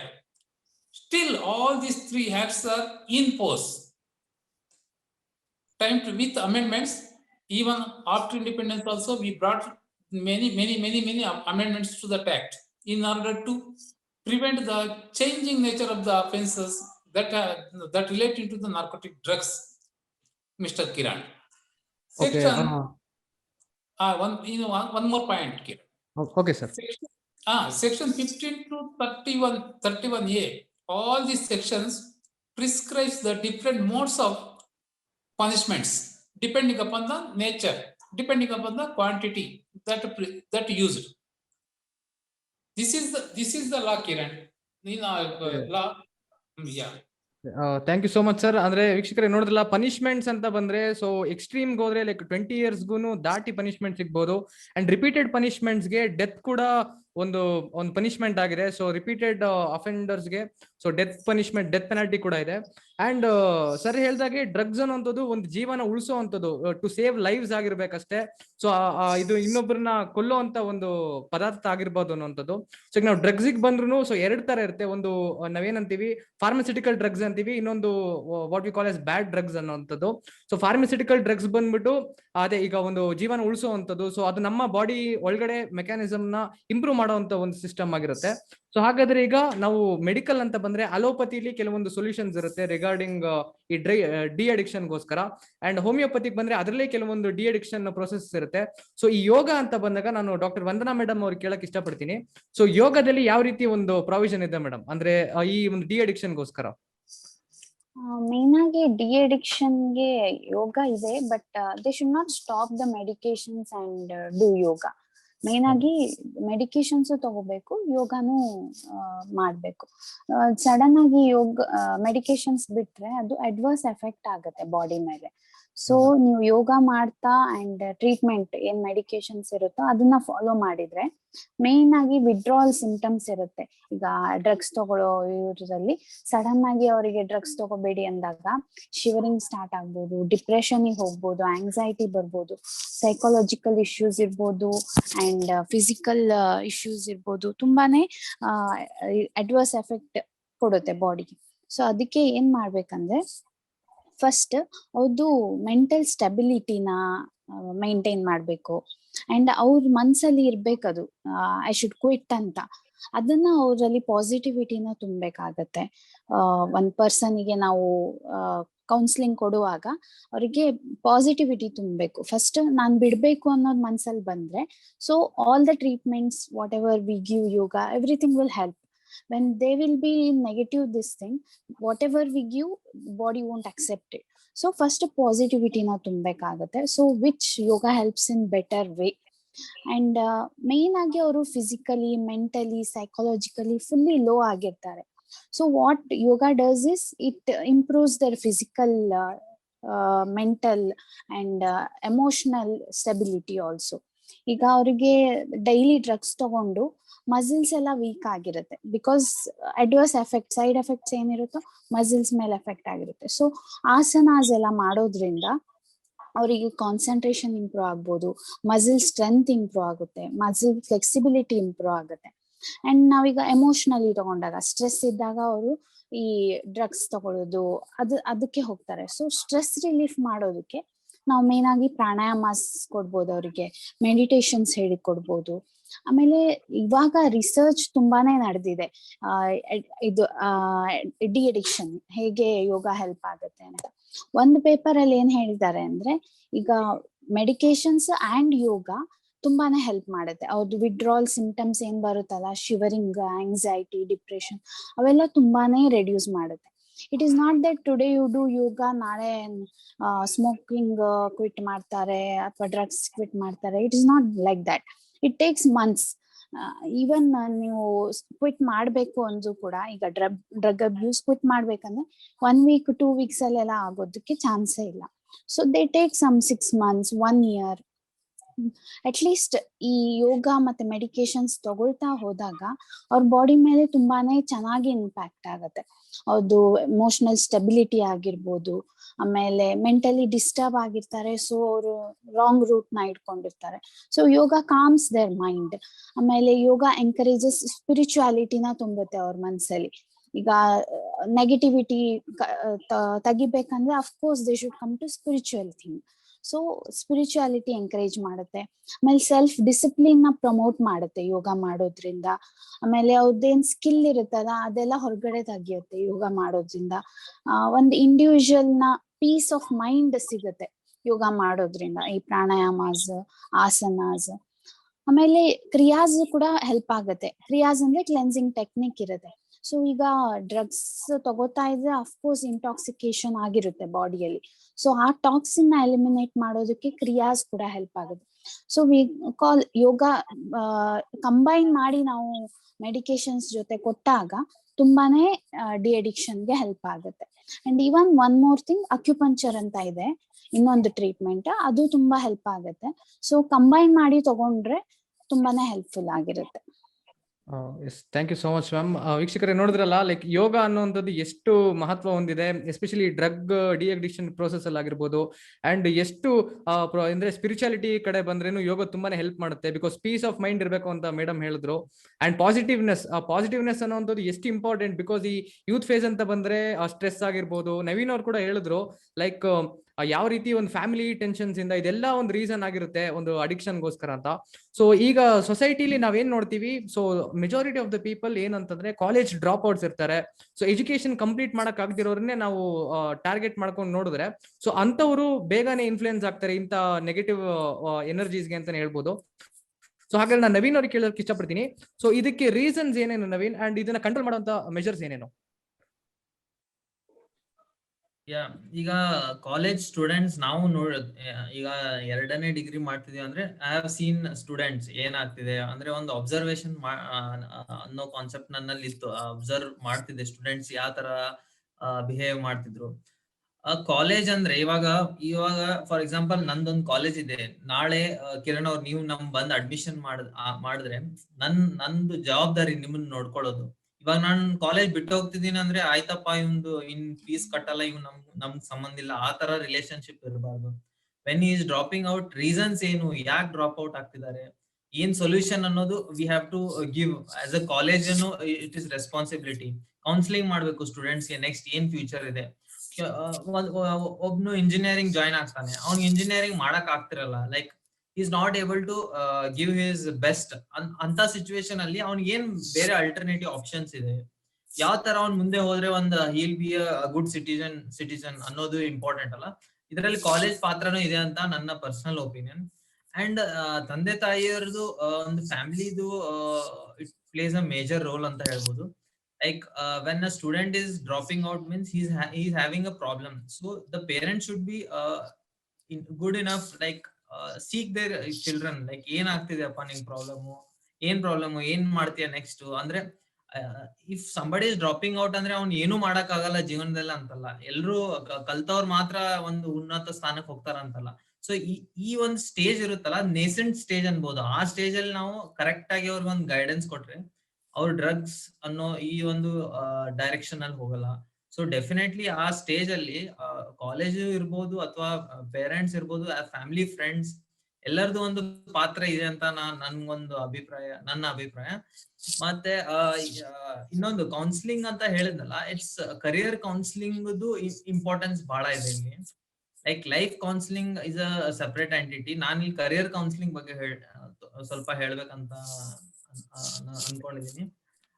ಇವಾಗ 12th standard ಆದ್ಮೇಲೆ ನಮ್ಗೆ idea ಇರಲ್ಲ next ನಾವ್ ಏನ್ ಮಾಡ್ಬೋದು, ಯಾವ step ತಗೊಂಡ್ರೆ ಏನ್ ಸಿಗುತ್ತೆ, ನಮ್ಮ ಡ್ರೀಮ್ಸ್ಗೆ ಈ ಒಂದು ಎಜುಕೇಶನ್ ಅಲೈನ್ ಆಗ್ತಿದ್ಯಾ ಇಲ್ಲೋ ಅನ್ನೋದ್ರದ್ದು ಲ್ಯಾಕ್ ಆಗೋದ್ರಿಂದ students are going to wrong field. ಅವ್ರಿಗೆ ಇಂಟ್ರೆಸ್ಟ್ ಇರ್ಲಾರ್ದ ಫೀಲ್ಡ್ ಅಲ್ಲಿ ಹೋದ್ರೆ it is creating issues in terms of their ಅವ್ರ ಸ್ಕೂಲಲ್ಲಿ ಕಾಲೇಜಲ್ಲಿ ಸರಿಯಾದ ಒಂದು ಅವ್ರ ಪ್ರಯತ್ನ ಏನಿದೆ ಅನ್ನೋದು ಕಂಡು ಬರಲ್ಲ. ಪ್ಲಸ್ ಅವ್ರು ಎಂಜಾಯ್ ಮಾಡಲ್ಲ. ನೀವು ಎಂಜಾಯ್ ಮಾಡಿದಾಗ ನೀವ್ ಏನ್ ಕಲಿತೀರಲ್ಲ, it will start adding values to in your life ಅಂತ ಹೇಳ್ಬೋದು. ಸೊ ಅದಕ್ಕೆ ಆ ಕರಿಯರ್ ಕೌನ್ಸಿಲಿಂಗ್ ಸ್ಟೇಜ್ ಇದೆಯಲ್ಲ, we have to stress on that, so that will not in later ಅಂದ್ರೆ ಹೈಯರ್ ಸ್ಟೇಜ್ ಅಂದ್ರೆ ಡ್ರಗ್ ಅಡಿಕ್ಷನ್ ಸ್ಟೇಜಿಗೆ ಹೋಗೋದಿಲ್ಲ ಅಂತ ನನ್ನ ಅಭಿಪ್ರಾಯ. ಓಕೆ, ಸೊ ನೀವ್ ತುಂಬಾ ಚೆನ್ನಾಗಿ ಒಳ್ಳೆ ಪಾಯಿಂಟ್ ಮೆನ್ಷನ್ ಮಾಡಿದ್ರಿ. ಲೈಕ್ ಒಂದು ಸರ್ಕಲ್ ಅಂತ ತಗೊಂಡ್ರೆ ಒಬ್ಬ ಮನುಷ್ಯನ್ಗೆ ಫಸ್ಟ್ ಫ್ರೆಂಡ್ಸ್ ಆಗಿರ್ಬೋದು, ನೆಕ್ಸ್ಟ್ ಫ್ಯಾಮಿಲಿಯಿಂದ ಸಪೋರ್ಟ್ ಇರಬೇಕು, ನೆಕ್ಸ್ಟ್ ಟೀಚರ್ಸ್ ಅಂದ್ರೆ ಕಾಲೇಜಲ್ಲಿ ಯಾವ ರೀತಿ ಅವ್ರಿಗೆ ಗೈಡ್ ಮಾಡಬೇಕು. ಇನ್ ಕೇಸ್ ನೀವು ತಗೊಳ್ಳೋಂತ ಸಬ್ಜೆಕ್ಟ್ ನಿಮ್ಗೆ ಒಂದು ಫ್ಯೂಚರ್ ಅಲ್ಲಿ ಹೆಲ್ಪ್ ಆಗಿಲ್ಲ ಅಂತಂದ್ರೆ ಆಲ್ಟರ್ನೇಟಿವ್ ರೂಟ್ಸ್ ಯಾವ್ದು ಅಂತ ತಿಳಿಸ್ಕೊಡ್ಬೇಕು ಅನ್ನೋಂಥದ್ದು. ಅಂಡ್ ಕೆರಿಯರ್ ಕೌನ್ಸಿಲಿಂಗ್ ಬಗ್ಗೆ ತುಂಬಾ ಒಳ್ಳೆ ಪಾಯಿಂಟ್ ಮೆನ್ಷನ್ ಮಾಡಿದ್ರು. ಸೊ ಈ ಕೆರಿಯರ್ ಕೌನ್ಸಿಲಿಂಗ್ ಅನ್ನೋದು ನನ್ನ ಪ್ರಕಾರನೂ ಅಷ್ಟೇ, ಲೈಕ್ ಎಲ್ಲಾ ಕಡೆ ಇದೊಂದು ಪ್ರಾಪರ್ ಒಂದು ಮೆಸೇಜ್ ತಲುಪಬೇಕು ಅಂಡ್ ಪ್ರಾಪರ್ ಗೈಡೆನ್ಸ್ ಸಿಗ್ಬೇಕು ಒಂದು ಯೂತ್ ಫೇಸ್ ಅಲ್ಲಿ, ನೇಸೆಂಟ್ ಫೇಸ್ ಅಂತ ಹೇಳಿದ್ರು ಅದರಲ್ಲಿ. ಸೊ ಒಳ್ಳೆ ಪಾಯಿಂಟ್ ಇತ್ತಿದು. ಅಂಡ್ ಈಗ ನಾನು ಸುಭಾಷ್ ಚಂದ್ರ ಬೋಸ್ ಸರ್ ಕೇಳಕ್ ಇಷ್ಟಪಡ್ತೀನಿ. ಸರ್, ಈಗ ಇವೇನ್ ನಾವು ಸಮಾಜದಲ್ಲಿ ನೋಡ್ತಾ ಇರ್ತೀವಿ, ಸೊ ಈ ಯೂತ್ ಬಗ್ಗೆ ಎಲ್ಲ ಹೇಳಿದ್ವಿ. So as a strict lawyer ನೀವು ಈಗ ಪನಿಷ್ಮೆಂಟ್ಸ್ ಬಗ್ಗೆನೂ ಸಹ ತಿಳಿಸ್ಕೊಟ್ರಿ ಯಾವ ರೀತಿ ಇದೆ ಅಂತ. ಸೊ ಒಂದು ಒಳ್ಳೆ ಮೆಸೇಜ್ ಕೊಡ್ಬೇಕು ಅಂತಂದ್ರೆ ಯಂಗ್ಸ್ಟರ್ಸ್ಗೆ ಏನಿರುತ್ತೆ ಸರ್ ಅದು ನಿಮ್ ಕಡೆಯಿಂದ? So first of all, I would like to speak in sense of law. Not only enactment of the law is not sufficient. First of all, mindset of the people, mindset of the teachers, mindset of the parents must be changed. Because as Swami Vivekananda said, it is in the hands of teacher and the parents to build the good nation. Why? Because they are the right persons to guide the child at the right age. Unless mindset is changed, the enactment of any number of law is waste, in my opinion. So, in the proper age, in the proper stage, teachers and the parents must feel responsibility and give good guidance to the child in making him in good shape and healthy person, law-abiding citizen. Apart from that, public must also feel responsibility. Whenever they notice commission of the offense in respect of the narcotic drugs, they must inform to the law enforcing agencies. that may be using, consumption, manufacturing, transportation, whatever it may be in respect of drugs. Public must also inform to the law enforcing agency. Even it is the duty of the public also, as mentioned in the NDPS Act. Kiran. ಹಾ sir, ಅಂದ್ರೆ ನೀವು ಹೇಳುವಂತ point ಏನಂತಂದ್ರೆ, so public ಕೂಡ support ಮಾಡಬೇಕು ಈ ಒಂದು ಇಶ್ಯೂನ ಹೊರಗೆ ಹಾಕೋದಕ್ಕೆ ಅನ್ನೋಂಥದ್ದು. ಬಿಕಾಸ್ ನೀವು ಹೇಳಿದ್ರಿ, ಈಗ ಎಲ್ಲೇ ಒಂದ್ ಕಡೆ ನಮ್ಗೆ ಡ್ರಗ್ ಸಪ್ಲೈ ಆಗಿರ್ಬೋದು, ಡ್ರಗ್ ಅದ್ರ ಟ್ರ್ಯಾಕ್ ನಮಗೆ ಸಿಗ್ತಾ ಇದೆ ಅಂತ ಅಂದ ತಕ್ಷಣನೇ ಲಾ ಎನ್ಫೋರ್ಸ್ಮೆಂಟ್ ಏಜೆನ್ಸಿಗೆ ನೀವು ರಿಪೋರ್ಟ್ ಮಾಡಬೇಕು. ಬಿಕಾಸ್ ಜನ ಮುಂದೆ ಬರ್ಬೇಕು. ಆಕ್ಚುಲಿ ಏನು ಅಂತಂದ್ರೆ, ನಮ್ಗೇನಿದ್ ಬಿಡೋ ಇದು, ನಾವೇನ್ ತಲೆ ಕೆಡ್ಸ್ಕೊಳ್ಳೋ ಅವಶ್ಯಕತೆ ಇಲ್ಲ, ಸೊ ನಮ್ಗೂ ಅದಕ್ಕೂ ಸಂಬಂಧ ಇಲ್ಲ ಅಂತ ಜನ ಸುಮ್ಮನೆ ಇರಬಾರ್ದು. ಸೊ ಪಬ್ಲಿಕ್ ನ ಮಹತ್ವ ಕೂಡ ತುಂಬಾನೇ ಇಂಪಾರ್ಟೆಂಟ್ ಇದ್ರಲ್ಲಿ ಅನ್ನೋಂಥದ್ದು. ಸೊ ಅದು ಅವ್ರಿಗೆ ಪೊಲೀಸ್ಗೆ ಇನ್ಫಾರ್ಮ್ ಮಾಡೋಂಥದ್ದಾಗಿರ್ಬೋದು, ಅಥವಾ ಅವ್ರನ್ನ ಅರೆಸ್ಟ್ ಮಾಡಿಸುವಂತದ್ದಾಗಿರ್ಬೋದು. ಸೊ ಈ ಒಂದು ಮೆಜರ್ಸ್ ನ ಪಬ್ಲಿಕ್ ತಗೋಬೇಕು ಅನಿಸ್ತದು. So thank you so much sir. And ಈಗಿನ ಸೊಸೈಟಿಲಿ ನಾವು ನೋಡ್ತಾ ಬಂದಂಗೆ, ನಾವು ಹಿಂದಿನ ಕಾಲದಲ್ಲಿ ಏನಾಗ್ತಿತ್ತು ಅಂದ್ರೆ, ಬರೀ ಗಂಡಸರಷ್ಟೇ ಇದಕ್ಕೆ ಡ್ರಗ್ಗೆ ಎಕ್ಸ್ಪೋಸ್ ಆಗ್ತಾ ಇದ್ರು, ಸೊ ಹೆಣ್ಮಕ್ಳು ಆಗ್ತಾ ಇರಲಿಲ್ಲ ಅನ್ನೋದು. ಬಟ್ ಈಗಿನ ಕಾಲದಲ್ಲಿ ನಾವು ನೋಡ್ತೀವಿ, ಸೊ ಈವನ್ ವುಮೆನ್ ಸೆಕ್ಷನ್ ಅಂತ ಏನಿದ್ದಾರೆ, ಸೊ ಅವರು ಕೂಡ ತುಂಬಾನೇ ಎಕ್ಸ್ಪೋಸ್ ಆಗಿದ್ದಾರೆ ಡ್ರಗ್ಸ್ಗೆ, ಅಂಡ್ ಅದರಲ್ಲಿ ತುಂಬಾನೇ ಸಫರ್ ಮಾಡ್ತಿದ್ದಾರೆ ಅನ್ನೋದು. ಸೊ ಹಾಗೆ ನಾನು ಡಾಕ್ಟರ್ ವಂದನಾ ಮೇಡಮ್ ಕೇಳಕ್ ಇಷ್ಟಪಡ್ತೀನಿ. ಮ್ಯಾಮ್, ಇದು ಈಗ ವುಮೆನ್ ಅಂತ ತಗೊಂಡ್ರೆ, ಸೊ ಅವರು ಈ ಒಂದು ಡ್ರಗ್ ನ ದಾರಿ ಹಿಡಿದ್ರೆ, ಸೊ ಅವರಲ್ಲಿ ಆಗುವಂತ ಹೆಲ್ತ್ ಎಫೆಕ್ಟ್ಸ್ ಏನು, ಸೊ ಅವ್ರು ಯಾವ ರೀತಿ ಹೊರಗೆ ಬರಬೇಕು, ಸೊ ಅವ್ರಿಗೊಂದು ಮೆಸೇಜ್ ಮೇಡಮ್. ಓಕೆ, ಮೇಲ್ಸ್ ಗಿಂತ ಫಿಮೇಲ್ಸ್ ತುಂಬಾ ಸೆನ್ಸಿಟಿವ್ ಇರ್ತಾರೆ, ಇವನ್ ಮೆಂಟಲಿ ಆಗಿರ್ಬೋದು, ಫಿಸಿಕಲಿ ಆಗಿರ್ಬೋದು. So they will be having more prone to their long term effects. ಈಗ ಏನ್ ಮೇಲ್ಸ್ಗೆ ಶಾರ್ಟ್ ಟರ್ಮ್ ಎಫೆಕ್ಟ್ ಆಗ್ಬೋದು ಅದು ಡ್ರಗ್ಸ್, ಬಟ್ ಫಿಮೇಲ್ಸ್ ಅಲ್ಲಿ ಲಾಂಗ್ ಟರ್ಮ್ ಎಫೆಕ್ಟ್ ಆಗತ್ತೆ. So negative physical consequences on drugs will be much sooner in womens than mens. So womens ಏನಾಗುತ್ತೆ ಅಂದ್ರೆ, ಅವ್ರಲ್ಲಿ ಹಾರ್ಮೋನಲ್ ಚೇಂಜಸ್ ಆಗ್ತಿರುತ್ತೆ ಸ್ಟೇಜ್ಗೂ. ಈಗ ಅಡಲ್ಟ್ ಸ್ಟೇಜ್ ಅಲ್ಲಿ ಒಂದು, ಮೆನೋಪಾಸ್ ಸ್ಟೇಜ್ ಅಲ್ಲಿ ಒಂದು. ಸೊ ಈ ಹಾರ್ಮೋನಲ್ ಇಂಬ್ಯಾಲೆನ್ಸ್ ಆಗ್ತಾ ಇರುತ್ತೆ ಅವಾಗ ಅವರು ಕನ್ಸಂಪ್ಷನ್ ಸ್ಟಾರ್ಟ್ ಮಾಡಿದಾಗ ಈಚ್ ಟೈಮ್ ಅವ್ರ ಎಲ್ಲಾ ಆರ್ಗನ್ ಮೇಲೂ ಎಫೆಕ್ಟ್ ಆಗಕ್ ಸ್ಟಾರ್ಟ್ ಆಗುತ್ತೆ. ಈಗ ಥೈರಾಯ್ಡ್ ಮೇಲೆ ಆಗಿರ್ಬೋದು, ಆಮೇಲೆ GI ಗ್ಯಾಸ್ಟ್ರೋಇಂಟೆಸ್ಟೈನಲ್ ಟ್ರ್ಯಾಕ್ಟ್ ಮೇಲೆ ಆಗಿರ್ಬೋದು, ಆಮೇಲೆ mentally depression, anxiety. So hormonal changes ಆಗೋದ್ರಿಂದ ಫಿಮೇಲ್ಸ್ ಅಲ್ಲಿ ಈ infertility issues, PCOD issues, main ಆಗಿ ಆಲ್ ಗೈನಕಾಲಜಿಕಲ್ ಇಶ್ಯೂಸ್ ಸ್ಟಾರ್ಟ್ ಆಗುತ್ತೆ. ಅಂಡ್ ಅದರ್ ಥಿಂಗ್ಸ್ ಹೋಗೋದಾದ್ರೆ, ಫಿಮೇಲ್ಸ್ ಅಲ್ಲಿ ಸೇಮ್. ಈಗ ಲಿವರ್ ಡ್ಯಾಮೇಜ್ ಆಗಿರ್ಬೋದು, ಕಿಡ್ನಿ ಫಂಕ್ಷನ್ ಇಂಪೇರ್ಮೆಂಟ್ ಆಗಿರ್ಬೋದು, ಆಮೇಲೆ ಅವ್ರ ಬ್ಲಡ್ ಮೇಲೆ ಆಕ್ಟ್ ಆಗ್ಬೋದು. ಆಮೇಲೆ ಫಿಮೇಲ್ಸ್ ತುಂಬಾ ಸೆನ್ಸಿಟಿವ್ ಇರೋದ್ರಿಂದ ಸೈಕ್ಯಾಟ್ರಿಕ್ ಇಶ್ಯೂಸ್ ತುಂಬಾನೇ ಕಾಣಿಸ್ಕೊಳ್ಳುತ್ತೆ. ಈಗ ಆಂಗ್ಸೈಟಿ, ಡಿಪ್ರೆಷನ್, ಇನ್ಸೋಮ್ನಿಯಾ, ಮತ್ತೆ ಇನ್ನ ಕೆಲವು ಲಾಂಗ್ ಟರ್ಮ್ ಎಫೆಕ್ಟ್ ಆಗೋದ್ರಿಂದ ಇನ್ನ ತುಂಬಾನೇ ಹೈಯರ್ ಸೈಕ್ಯಾಟ್ರಿಕ್ ಇಶ್ಯೂಸ್ ಕೂಡ ಸ್ಟಾರ್ಟ್ ಆಗ್ಬೋದು. And even complications not only women's ಅಲ್ಲಿ, ಈಗ ಪ್ರೆಗ್ನೆಂಟ್ ಇರುವಾಗ್ಲೂ ತುಂಬಾನೇ ಕಾಂಪ್ಲಿಕೇಶನ್ಸ್ ಇರುತ್ತೆ ಪೋಸ್ಟ್ ಪ್ರೆಗ್ನೆನ್ಸಿ. ಸೊ ಈ alcohol consumption, other drugs consumption female body ಮೇಲೆ ತುಂಬಾನೇ ಇಂಪೇರ್ಮೆಂಟ್ ಆಗುತ್ತೆ. ಯಾಕಂದ್ರೆ ಫಿಸಿಕಲಿನೂ ವೀಕ್ ಇರುತ್ತೆ, ಅನ್ನೋಕ್ಕಿಂತ ಸೆನ್ಸಿಟಿವ್ ಇರುತ್ತೆ. ಸೊ ಫಿಮೇಲ್ಸ್ ಏನ್ ಮಾಡ್ಬೇಕು ಅಂದ್ರೆ, ಈಗ ಅವ್ರಿಗೆ ಸ್ಟ್ರೆಸ್ ಆಗೋದ್ರಿಂದ, ಅಥವಾ ಮೇನ್ ಆಗಿ ನವೀನ್ ಅವ್ರು ಹೇಳ್ದಾಗೆ ಡೈವೋರ್ಸ್ ಕೇಸಸ್ ಅಲ್ಲಿ ಅವರು ಡ್ರಗ್ಸ್ ತಗೊಳಕ್ಕೆ ಸ್ಟಾರ್ಟ್ ಮಾಡ್ತಾರೆ, ಅಥವಾ ಸೆಕ್ಚುಯಲಿ ಏನಾದ್ರು ಆದಾಗ ಡ್ರಗ್ಸ್ ತಗೊಳಕ್ಕೆ.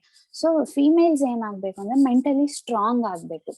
Than going to these drugs and all other negative things, they can go towards the positive things.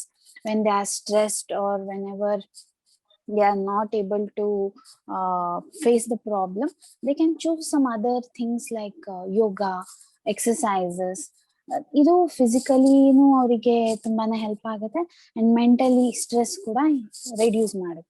It is not that stress ಬಂದಾಗೆಲ್ಲ ಯೋಗ ಮಾಡ್ಬಿಟ್ರೆ ಕಮ್ಮಿ ಆಗ್ತದೆ, ಹಾಗಲ್ಲ. ಅವ್ರ ಲೈಫ್ ಸ್ಟೈಲ್ನೇ ಚೇಂಜ್ ಮಾಡ್ಕೊಂಡ್ರೆ, so they can face the problems. ಈಗ ಏನು ಯೋಗ ಮಾಡದೆ ಅವ್ರ ಮೆಂಟಲಿ ಏನೇ ಫೇಸ್ ಮಾಡಕ್ ಆಗೋದಿಲ್ಲ, ಸ್ಟ್ರಾಂಗ್ ಇರಲ್ಲ.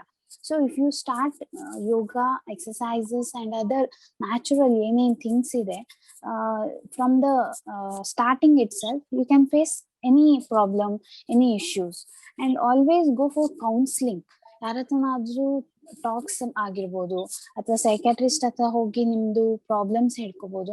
ಹಾಗೆ ಮಾಡ್ಕೊಂಡ್ರೆ ನೀವು ಲೋನ್ಲಿನೆಸ್ ಫೀಲ್ ಆಗಲ್ಲ, and you won't stick on to this drugs and other negative things. So I would suggest change your lifestyle. First life style ನ ಚೇಂಜ್ ಮಾಡಿ, ಲೈಫ್ ಸ್ಟೈಲ್ ಅಲ್ಲಿ ಯೋಗಾನ ಅಳವಡಿಸ್ಕೊಳ್ಳಿ ಅಂಡ್ ಫುಡ್ ಚೆನ್ನಾಗಿ ನ್ಯೂಟ್ರಿಷಿಯಸ್ ಫುಡ್ ತಗೊಳ್ಳಿ. Because female body is very much sensitive in each levels. They should always ಈಗ adulthood ಅಂದ್ರೆ menarche start ಆಗುತ್ತೆ, ಆಮೇಲೆ ಅವ್ರದ್ದು ಮ್ಯಾರೇಜ್ ಆದ್ಮೇಲೆ ಪ್ರೆಗ್ನೆನ್ಸಿ ಸ್ಟೇಜ್ ಬರುತ್ತೆ, ಆಮೇಲೆ ಮೆನೋಪಾಸ್ ಸ್ಟೇಜ್ ಬರುತ್ತೆ. ಸೊ ಹಾರ್ಮೋನಲ್ ಇಂಬ್ಯಾಲೆನ್ಸ್ ತುಂಬಾನೇ ಆಕ್ಟ್ ಆಗ್ತಿರುತ್ತೆ. So I would suggest all womens to start with new lifestyle, good lifestyle by doing yoga and taking nutritious food, and you can reduce your stress levels than going to negative things. Thank you so much ma'am. ಅಂದ್ರೆ like ನೀವು ಅದೇ ಹೇಳಿದ್ರಿ, like life style ಅನ್ನೋದು ಎಷ್ಟು important ಮನುಷ್ಯನಲ್ಲಿ. Because life style ಅಲ್ಲಿ ಇರುವಂತ ಎಲ್ಲ ನೆಗೆಟಿವ್ಸ್ ನಾವು ಕಟ್ ಮಾಡಿ ಅಂಡ್ ಎಲ್ಲ ಪಾಸಿಟಿವ್ಸ್ ನಾವು ಆಡ್ ಆನ್ ಮಾಡ್ಕೊಂಡ್ರೆ ಎಷ್ಟು ಒಂದು ಒಳ್ಳೆ ಬ್ಯೂಟಿಫುಲ್ ಲೈಫ್ ನ ಲೀಡ್ ಮಾಡಬಹುದು ಅಂತ. ಸೊ ಇದೇ ವಿಷಯದ ಕುರಿತಾಗಿ ನಾವು ವರ್ಲ್ಡ್ ನೋ ಟೊಬ್ಯಾಕೋ ಡೇ ಅನ್ನೋದನ್ನ ಸೆಲೆಬ್ರೇಟ್ ಮಾಡಿದ್ವಿ. ಸೊ ಆವಾಗ್ಲೂ ಕೂಡ ಡಾಕ್ಟರ್ ನಮಿತಾ ಅವರು ಯಾವ ರೀತಿ ಒಂದು ವುಮೆನ್ ಗೆ ಕನ್ಸಿಡರ್ ಮಾಡಿದ್ರೆ ಯಾವ ರೀತಿ ಎಫೆಕ್ಟ್ ಆಗುತ್ತೆ ಅವ್ರಿಗೆ, ಸೊ ಲೈಕ್ ಎಲ್ಲ ಆರ್ಗನ್ಸ್ ಅವ್ರು ನೀಟಾಗಿ ಎಕ್ಸ್ಪ್ಲೇನ್ ಮಾಡಿದ್ರು. ಸೊ ನೀವು ಸಹ ಅದನ್ನೇ ಹೇಳಿದ್ರಿ, ಲೈಕ್ ಸ್ಟ್ರೆಸ್ ಇಂದ ಆಗಿರ್ಬೋದು ಎಲ್ಲಾ ವಿಷಯಗಳಿಂದ ವುಮೆನ್ ಅಂತ ಒಂದು ಸೆಕ್ಷನ್ ಆಫ್ ದ ಸೊಸೈಟಿ ತಗೊಂಡ್ರೆ ತುಂಬಾನೇ ಎಫೆಕ್ಟ್ ಆಗುತ್ತೆ ಅವ್ರಿಗೆ ಅನ್ನೋಂಥದ್ದು. ಅಂಡ್ ನಾನೀಗ ನೆಕ್ಸ್ಟ್ ನವೀನ್ ಅವ್ರಿಗೆ ಕೇಳಕ್ ಇಷ್ಟಪಡ್ತೀನಿ. ಈಗ ನಾವೇನ್ ಗವರ್ಮೆಂಟ್ ಸೊಸೈಟಿ ಅಂತ ಮಾತಾಡ್ತಿದ್ವು ಇಷ್ಟೋ ತನಕ, ಸೊ ಗವರ್ಮೆಂಟ್ ಏನಾದ್ರು ಆಕ್ಷನ್ಸ್ ತಗೊಂಡಿದೆ ಇದನ್ನ ಪ್ರಿವೆಂಟ್ ಮಾಡೋದಕ್ಕಾಗಿರ್ಬೋದು ಅಥವಾ ಅವೇರ್ನೆಸ್ ಮೂಡಿಸೋದಕ್ಕಾಗಿರ್ಬೋದು, ಅಥವಾ ನಿಮ್ಗೆ ಏನಾದ್ರು ಒಂದು ಸ್ಪೆಸಿಫಿಕ್ ಇದ್ರ ಬಗ್ಗೆ ಇನ್ಫಾರ್ಮೇಶನ್ ಗೊತ್ತಿದ್ರೆ? Constitution Article 47 India, it mentions that India acts to eliminate the use of illicit drug. ಅಂದ್ರೆ ನಮ್ಮ ಗವರ್ಮೆಂಟ್ ಏನು 3 prolonged strategies ತಗೊಳ್ತಾ ಇದೆ. ಅಂದ್ರೆ ಮೂರ್ ತರ, ಒಂದು ಸಪ್ಲೈ ರಿಡಕ್ಷನ್ ಮಾಡೋದು, ಒಂದು ಡಿಮಾಂಡ್ ರಿಡಕ್ಷನ್ ಮಾಡೋದು, ಇನ್ನೊಂದು ಹಾರ್ಮ್ ರಿಡಕ್ಷನ್ ಮಾಡೋದು. ಅದಕ್ಕೆ ಈ ಮೂರು ಒಂದು ಸ್ಟ್ರಾಟಜಿನ ಇಂಡಿವಿಜುವಲಿ ಅವರು ಟ್ರೀಟ್ ಮಾಡ್ತಾ ಇದ್ದಾರೆ. ಅಂದ್ರೆ ಸರ್ ಮೆನ್ಷನ್ ಮಾಡಿದ್ರು, ಸುಭಾಷ್ ಸರ್ ಆಲ್ರೆಡಿ ಲಾ ಅಲ್ಲಿ DDAP ಅಂದ್ರೆ ಡ್ರಗ್ ಡಿ ಅಡಿಕ್ಷನ್ ಪ್ರೋಗ್ರಾಮ್ 1977 ಅಲ್ಲಿ ಪ್ಲಾನಿಂಗ್ ಕಮಿಷನ್ ಏನು ಕೊಟ್ರಲ್ಲ, ಆಮೇಲೆ 1985 ಅಲ್ಲಿ ಇಟ್ ಗಾಟ್ ಅಪ್ರೂವ್ಡ್. ಈ ಒಂದು ಪ್ರೋಗ್ರಾಮ್ ಮೇನ್ ಏಮ್ ಅಂದ್ರೆ ಡ್ರಗ್ ಡಿಮಾಂಡ್ ರಿಡಕ್ಷನ್. ಇದು ಈ ಪ್ರೋಗ್ರಾಮ್ DDAP ಇದು. ಸಿಮಿಲರ್ಲಿ ಸರ್ ಮೆನ್ಷನ್ ಮಾಡಿದ್ರು NDPS national drugs and psychotropic substance act ಅಂತ. ಇದ್ರದ್ದು ಮೇನ್ ಏಮ್ ಏನು ಡ್ರಗ್ ಸಪ್ಲೈ ರಿಡಕ್ಷನ್ ಮಾಡೋದು. ಓಕೆ, ಆಮೇಲೆ ಇದೇ ತರ national funds for control for drug abuse ಅಂದ್ರೆ ಇದರಲ್ಲಿ ಮಿನಿಸ್ಟ್ರಿ ಆಫ್ ಹೆಲ್ತ್ ಬರುತ್ತೆ, ಮಿನಿಸ್ಟ್ರಿ ಆಫ್ ವೆಲ್ಫೇರ್ ಬರುತ್ತೆ. ಅಂದ್ರೆ ಪ್ರೆಸೆಂಟ್ಲಿ ಅದ ನೇಮ್ಸ್ ಬೇರೆ ಇದೆ ನಾಮೆನ್ಕ್ಲೇಚರ್, ಬಟ್ ಲೆಟ್ಸ್ ಕಾನ್ಸಂಟ್ರೇಟ್ ಆನ್ ಏನ್ ಅವ್ರದ್ದು ಪಾತ್ರ ಇದೆ. ಅಂದ್ರೆ ಮಿನಿಸ್ಟ್ರಿ ಆಫ್ ಹೆಲ್ತ್ ಅಂದ್ರೆ ಅಂಡರ್ ಗವರ್ಮೆಂಟ್ ಅಲ್ಲಿ ಇವ್ರ main they concentrate on prevention and treatment. ಈ ಡ್ರಗ್ ಅಡಿಕ್ಷನ್ ಇರ್ಬೋದು, ಡ್ರಗ್ ಟ್ರಾಫಿಕಿಂಗ್ ಇರ್ಬೋದು. And under Ministry of Welfare, they talk about rehabilitation and social integration. ಅಂದ್ರೆ ವಂದನಾ ಮ್ಯಾಮ್ ಮೆನ್ಷನ್ ಮಾಡಿದ್ರು how to come out of it. ಅದು yoga practices ಇರ್ಬೋದು, counselling ಇರ್ಬೋದು, ಆ ಒಂದು it comes under ministry of welfare. So ಇದೆಲ್ಲ ಮಾಡಕ್ಕೆ ವಿ ನೀಡೆಡ್ ವರ್ಕ್ ಫೋರ್ಸ್. ಅಂದ್ರೆ ಇದನ್ನ ಮಾಡಕ್ಕೆ ಈಗ ಫಾರ್ ಎಕ್ಸಾಂಪಲ್ ಇವಾಗ ಕೊರೋನಾಗೆ ಡಾಕ್ಟರ್ಸ್ ಆರ್ ದ ವಾರಿಯರ್ಸ್ ಅನ್ಬೋದಲ್ಲ, ಅದೇ ತರ ಇಲ್ಲಿ ಒಂದು ನಮ್ಗೆ we need a work force. ಈ ವರ್ಕ್ ಫೋರ್ಸ್ ಜನರೇಟ್ ಮಾಡಕ್ಕೆ ದೇರ್ ಆರ್ 7 ಟ್ರೀಟ್ಮೆಂಟ್ ಸೆಂಟರ್ಸ್. ಅಂದ್ರೆ ಇದು ಇನ್ಸ್ಟಿಟ್ಯೂಷನ್, ಅವರು ಅಲ್ಲಿ ಎಜುಕೇಶನ್ ಮಟೀರಿಯಲ್ಸ್ ರೆಡಿ ಮಾಡ್ತಾರೆ, ಮತ್ತೆ ಮೆಡಿಕಲ್ ಫೋರ್ಸ್ ಇರ್ಬೋದು, ಸ್ಟಾಫ್ ಇರ್ಬೋದು, they train for the future. ಅಂದ್ರೆ ಫ್ಯೂಚರ್ಗೆ ನಮ್ಗೆ ಡ್ರಗ್ ಇದನ್ನೊಂದು ತಡೆ ಮಾಡಕ್ಕೆ ಒಂದು ವರ್ಕ್ ಫೋರ್ಸ್ ಬೇಕಲ್ಲ, ಅದನ್ನ ರೆಡಿ ಮಾಡ್ತಾ ಇದ್ದಾರೆ. So similarly under this programme we have 400 NGOs. ಅಂದ್ರೆ ಈ NGOs ಅಂಡರ್ ಒಂದು ಗವರ್ಮೆಂಟ್ ಅಫಿಲಿಯೇಟೆಡ್ ಇದಾವೆ, ಅಂಡರ್ DDAP ಪ್ರೋಗ್ರಾಮ್ ಅಲ್ಲೇ ಬರುತ್ತೆ. They help in integrating rehabilitation centre for addictions. ಅಂದ್ರೆ ಇದನ್ನ ಕೌನ್ಸಿಲಿಂಗ್ ಇರ್ಬೋದು, making sure that people come out of it, ಆ ಒಂದು ಕಾನ್ಸೆಪ್ಟ್ ಅಲ್ಲಿ ಈ 400 NGOs ವರ್ಕ್ ಮಾಡುತ್ತೆ. So government should look into bringing up more and more NGOs in this program ಅಂತ ಹೇಳ್ತೀನಿ. And mental health care act ಅಂದ್ರೆ 2017 ಅಲ್ಲಿ ಅವ್ರು ಏನ್ ಮಾಡಿದ್ರು, ಆಲ್ಕೋಹಾಲ್ ಅಂಡ್ ಡ್ರಗ್ ಡಿಸಾರ್ಡರ್ಸ್ ಅದನ್ನು ಇದೊಂದು ಆಕ್ಟ್ ಅಲ್ಲಿ ತಗೊಂಡ್ಬಂದ್ರು. That is a good move ಅಂತ ಹೇಳ್ಬೋದು. So this will increase the availability and accessibility of minimum standard of care and rehabilitation. ಅಂದ್ರೆ ಒಂದು ಕೇರ್ ರಿಹ್ಯಾಬಿಲಿಟೇಷನ್ ಎಷ್ಟು ಇಂಪಾರ್ಟೆಂಟ್ ಇದೆಯಲ್ಲ, ಅದು ಮಿನಿಮಮ್ ಸಿಗೋದು ದಿಸ್ ಆಕ್ಟ್ ಮೇಕ್ ಶೋರ್ ಸಿಗುತ್ತಂತ. ಮತ್ತೆ ನಾ ಇನ್ನೊಂದು ಮೆನ್ಷನ್ ಮಾಡ್ತೀನಿ, ಇವತ್ತೇ ನಮ್ ಕರ್ನಾಟಕ ಗವರ್ಮೆಂಟ್ ಅವರು 50 ಕೋಟಿ ವರ್ತ್ ಡ್ರಗ್ ನ ಡೆಸ್ಟ್ರಾಯ್ ಮಾಡಿದ್ರು as a international drug awareness programme ಆಗಿ. ಈ ತರ ಮೋರ್ ಅಂಡ್ ಮೋರ್ ಪ್ರೋಗ್ರಾಮ್ಸ್ ಬರೋದ್ರಿಂದ like government also plays a major role ಅಂತ ನಾನು ಹೇಳ್ತೀನಿ. ಹೌದು ನವೀನ್ ಅವ್ರು, ನೀವ್ ಹೇಳಿದ್ರಿ ಲೈಕ್ NGOಗಳು ಜಾಸ್ತಿ ಆಗ್ಬೇಕು ಅವೇರ್ನೆಸ್ ಮೂಡಿಸೋದಕ್ಕೆ. ಸೊ ಗೌರ್ಮೆಂಟ್ ಇದರಲ್ಲಿ ಒಂದು ಒಳ್ಳೆ ಸ್ಥಾನ ತಗೊಬೇಕು. ಬಿಕಾಸ್ ನಾವೇನ್ ಹೇಳ್ತೀವಿ, ಅಂದ್ರೆ ಲೈಕ್ ಗೌರ್ಮೆಂಟ್ ಸರಿ ಇಲ್ಲ ಅನ್ನೋಂತ ಮಾತು ತಪ್ಪು. ಬಿಕಾಸ್ ಯಾರೇ ಗೌರ್ಮೆಂಟ್ ಬಂದ್ರು, ಯಾವುದೇ ಪಕ್ಷ ಬಂದ್ರು, ಅವರು ಸರಿಯಾಗಿ ಅವರ ಒಂದು ಏನಿದೆ ಕಾನೂನಿನ ನಿಟ್ಟಿನಲ್ಲಿ ಕೆಲಸಗಳನ್ನ ಮಾಡಿದ್ರೆ ಖಂಡಿತವಾಗ್ಲೂ ಈ ಒಂದು ಡ್ರಗ್ ಅನ್ನುವಂತ ಮಾರ್ಕವನ್ನ ಸಮಾಜದಿಂದ ಹೊರಗಾಕ್ಬೋದು ಅನ್ನೋದು ನನ್ನ ಅಭಿಪ್ರಾಯ ಕೂಡ. ಅಂಡ್ ಈಗ ಲಾಸ್ಟ್ ಅಲ್ಲಿ ಒಂದು ಮೆಸೇಜ್ ಕೊಡೋದಾದ್ರೆ ನವೀನ್ ಅವರೇ ಯಂಗ್ಸ್ಟರ್ಸ್ಗೆ, ಸೊ ಈ ಓವರ್ ಆಲ್ ಇಶ್ಯೂ ಬಗ್ಗೆ ಏನ್ ಹೇಳ್ತೀರಾ? ಓವರ್ ಆಲ್ ಇಶ್ಯೂ ಅಂದ್ರೆ ಇದೊಂದು ಇವತ್ತು ನಾಳೆ ಹೋಗುವಂತ ಇಶ್ಯೂ ಅಲ್ಲ. So it's something which should come from within us. ಅಂದ್ರೆ ನಮ್ಮಲ್ಲಿ ನಾವು ಒಂದು ಪಾಸಿಟಿವ್ ಮೈಂಡ್ ಸೆಟ್ ಅಳವಡಿಸ್ಕೊಂಡ್ರೆ ನಾವು ಯಾವಾಗೂ ಡ್ರಗ್ ಆ ತರ ಒಂದು ಕೆಟ್ಟದ ದಾರಿ ಹಿಡಿಯೋದಿಲ್ಲ ಅಂತ ಹೇಳ್ಬೋದು. ಇವಾಗ ಒಬ್ಬ ಮನುಷ್ಯನ್ಗೆ ಏನೋ ಕರ್ತವ್ಯ ಅಥವಾ ರೆಸ್ಪಾನ್ಸಿಬಿಲಿಟಿ ಕಾರ್ಯಗಳು ಇಲ್ಲ ಅಂದ್ರೆ ಅವ್ನ್ ಈ ತರ ಬೇರೆ ದಾರಿಗಳು ಹಿಡಿತಾನೆ. ಅದಕ್ಕೆ ನಮ್ಮನ್ನ ನಾವೇ ಅಳವಡಿಸ್ಕೋಬೇಕು. ಹೊಸ ಹೊಸ ಅಪರ್ಚುನಿಟೀಸ್ ಇದಾವೆ. ಈಗ ಸ್ಕಿಲ್ ಡೆವಲಪ್ಮೆಂಟ್ ಪ್ರೋಗ್ರಾಮ್ಸ್ ಇದೆ government. If somebody is not getting job, ಅಲ್ಲಿ ಎನ್ರೋಲ್ ಆಗಿ they should start developing there skills. ಇವಾಗ ಇಂಜಿನಿಯರ್ಸ್ ಇರ್ಬೋದು, ಅವರು ಯಾವ್ದೋ ಒಂದು ಡಿಗ್ರಿ ಯಾವ್ದೋ ಒಂದು ಸ್ಪೆಷಲೈಸೇಷನ್ ಮಾಡಿರ್ತಾರೆ, ಅದ್ರಲ್ಲಿ ಡಿಮಾಂಡ್ ಇಲ್ಲ. But there are multiple grooming. ಇವಾಗ ಡೇಟಾ ಸೈನ್ಸ್ ಅಂತ ಇರ್ಬೋದು, ಡಿಜಿಟಲ್ ಮಾರ್ಕೆಟಿಂಗ್ ಅಂತ ಇರ್ಬೋದು. ಈ ತರ ಬಡ್ಡಿಂಗ್ ಅನ್ನೋ ಒಂದು ಎಂಟರ್ಪ್ರಿನರ್ ಮೈಂಡ್ ಸೆಟ್ ಇಟ್ಕೊಂಡು ನಾವು ಒಂದು ಹೊಸ ಕಾರ್ಯದಲ್ಲಿ ಹೋಗ್ಬೇಕು ಅನ್ನೋದು ನನ್ನೊಂದು ಒಪಿನಿಯನ್. ಅಂಡ್ ಆಲ್ಸೋ ಕೌನ್ಸಿಲಿಂಗ್ ಅನ್ನೋದು ಬಹಳ ಅಂಡರ್ ರೇಟೆಡ್ ಇದೆ ನಮ್ಮ ದೇಶದಲ್ಲಿ. ಕೌನ್ಸಿಲಿಂಗ್ ಅಂದ್ರೆ somebody was a real issue, ಇದೊಂದು ದೊಡ್ಡ ಇಶ್ಯೂ ಇದೆ ಅವ್ರ ಲೈಫ್ ಅಲ್ಲಿ ಅನ್ನೋರ್ಗೆ ಮಾತ್ರ ಕೌನ್ಸಿಲಿಂಗ್ ಅಂತಲ್ಲ. If you have a small issue ಅಂದ್ರೆ ಅದು ಎಷ್ಟೇ ಸಣ್ಣದಿರ್ಬೋದು, ಸಮ್ಟೈಮ್ಸ್ ನಮ್ಗೆ ಸೊಲ್ಯೂಷನ್ ಸಿಗಲ್ಲ, ಅದು ದೊಡ್ಡ ಇಶ್ಯೂ ಆಗಿ ಐಡೆಂಟಿಫೈ ಆಗುತ್ತೆ ಫ್ಯೂಚರ್ ಅಲ್ಲಿ. ಅದಕ್ಕೆ ಕೌನ್ಸಿಲಿಂಗ್ ಅನ್ನೋದು ನಾವು ಅಂಡರ್ ಎಸ್ಟಿಮೇಟ್ ಮಾಡ್ಲಾರ್ದೆ, ವೆನ್ ಎವರ್ ನಮ್ಗೆ ಅನ್ಸುತ್ತೆ ಅದೊಂದು ಸಿಚುವೇಶನ್ ಬಂದಾಗ we have to take from a professional counsellors. ಮತ್ತೆ ಇನ್ನೊಂದು ಸಮ್ಟೈಮ್ಸ್ ನಾವ್ ಏನ್ ಮಾಡ್ತೀವಿ, ನಮ್ಗೆ ಏನೋ ಪ್ರಾಬ್ಲಮ್ ಆದ್ರೆ ನಮ್ ಫ್ರೆಂಡ್ಸ್ ಹೇಳ್ಕೊತೀವಿ, ಅದರಿಂದ ಸೊಲ್ಯೂಷನ್ ಸಿಗುತ್ತೆ. That is very well and good. And professional level counselling is also necessary ಅಂತ ನಾನು ಹೇಳ್ತೀನಿ. ಯಾಕಂದ್ರೆ they will be knowing more. ನಮ್ಮಂತ ತುಂಬಾ ಕೇಸಸ್ ನೋಡಿರ್ತವೆ, ಸಿಚುವೇಶನ್ಸ್. ಅದಕ್ಕೆ they will give better advice ಅಂತ ನಾನು ಹೇಳ್ತೀನಿ. So we should always have a positive mind set. ನಮ್ದೊಂದು ಗೋಲ್ ಏನ್ ಸೆಟ್ ಮಾಡಿರ್ತೀವಲ್ಲ ಅದನ್ನ ಅಚೀವ್ ಮಾಡಕ್ಕೆ ಎವ್ರಿ ಡೇ ಬೇಸಿಸ್ ನಾವು ವರ್ಕ್ ಮಾಡಿದ್ರೆ ಈ ತರ ಅಡ್ಡ ದಾರಿಗಳು ಸಾವಿರಾರು ಬಂದ್ರು ನಾವು ಯಾವ್ದಕ್ಕೂ ಅದರ ಅಗೇನ್ಸ್ಟ್ ಹೋರಾಡಿ ಅಚೀವ್ ಮಾಡ್ಬೇಕಂತ ಹೇಳ್ತೀನಿ. Okay, so positive mind set and professional counselling ಅಂತ ಹೇಳಿದ್ರೆ, ಅಂಡ್ ನಮ್ಮ ಒಂದು ಕೆಲಸ ಅಥವಾ ಕಾರ್ಯಗಳು ಇಲ್ಲದೆ ಹೋದ ಪಕ್ಷದಲ್ಲಿ ಮಾತ್ರ ನಾವು ಇಂಥ ಆಲ್ಟರ್ನೇಟಿವ್ಸ್ಗೆ ನಾವು ಕೈ ಹಾಕೋದು. ಸೊ ಹಾಗಾಗಿ ನಮ್ಮ ಜವಾಬ್ದಾರಿಗಳು ನಮ್ಗೆ ಚೆನ್ನಾಗಿ ಗೊತ್ತಿದ್ರೆ ಸೊ ನಾವ್ ಯಾವುದೇ ರೀತಿ ಅಡ್ಡದಾರಿ ಹಿಡಿಯಲ್ಲ ಅನ್ನೋಂಥದ್ದು. So thank you so much Naveen. And ನಾನು ಡಾಕ್ಟರ್ ವಂದನಾ ಮೇಡಮ್ ಕೇಳಕ್ ಇಷ್ಟಪಡ್ತೀನಿ. ಮೇಡಮ್, ಆಸ್ ಅ ಡಾಕ್ಟರ್ ನೀವೊಂದು ಒಳ್ಳೆ ಮೆಸೇಜ್ ಕೊಡೋದಾದ್ರೆ ಇವತ್ತು ಈ ಒಂದು ಇಶ್ಯೂ ಬಗ್ಗೆ ಜನರಿಗೆ. ಮೇನ್ ಆಗಿ ನಿಮ್ಗೆ ಏನಾದ್ರು ಸ್ಟ್ರೆಸ್ ಇಶ್ಯೂಸ್ ಪ್ರಾಬ್ಲಮ್ಸ್ ಏನಾದ್ರು ಬಂದಾಗ don't stick on to negative things. Because hormonal changes ಆಗ್ತಾ ಇರುತ್ತೆ ಬಾಡಿಯಲ್ಲಿ. ನೆಗೆಟಿವಿಟಿನೇ ಜಾಸ್ತಿ ಬಾಡಿ ಕೋಪ್ ಅಪ್ ಮಾಡ್ಕೊಳ್ತಾ ಇರುತ್ತೆ ಆ ಇದ್ರಲ್ಲಿ. ಅದನ್ನ ಮೀರಿ ನೀವು ಪಾಸಿಟಿವಿಟಿಗೆ ಹೋಗೋದು ಒಳ್ಳೇದು. And not only problems stress ಬಂದಾಗ ನಿಮ್ ಲೈಫ್ ಸ್ಟೈಲ್ ಚೇಂಜ್ ಮಾಡ್ಕೋಬೇಕು ಆ ತರ ಇಲ್ಲ. Every well being should always choose positive life style. ಅಂದ್ರೆ ಈಗ ಸರಿಯಾಗಿಲ್ಲ ನಿಮ್ದು, ಸೆಡೆಟಿವ್ ಆಗಿದೆ ಲೈಫ್ ಸ್ಟೈಲ್ ಅಂದ್ರೆ ಮಾಡಿಫೈ ಮಾಡ್ಕೊಂಡು ಇವಾಗಿಂದಾನೇ ಲೈಫ್ ಸ್ಟೈಲ್ ನ ಕರೆಕ್ಟ್ ಮಾಡ್ಕೊಳ್ಳಿ.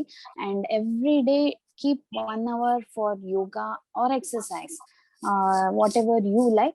I would prefer yoga because mentally ಕೂಡ ನಿಮ್ಗೆ ಜಾಸ್ತಿ ಪೀಸ್ ಅನ್ನ ಕೊಡುತ್ತೆ. when you go for exercise only there will be a physical exercise, but when you do yoga there will be mental and physical exercise both. So 1 hour yoga daily. Drink 2 to 3 liters of water per day and nutritious food. 2 meals a day ತಗೊಂಡ್ರು ಸಾಕು, but nutritious ಆಗಿರ್ಬೇಕು.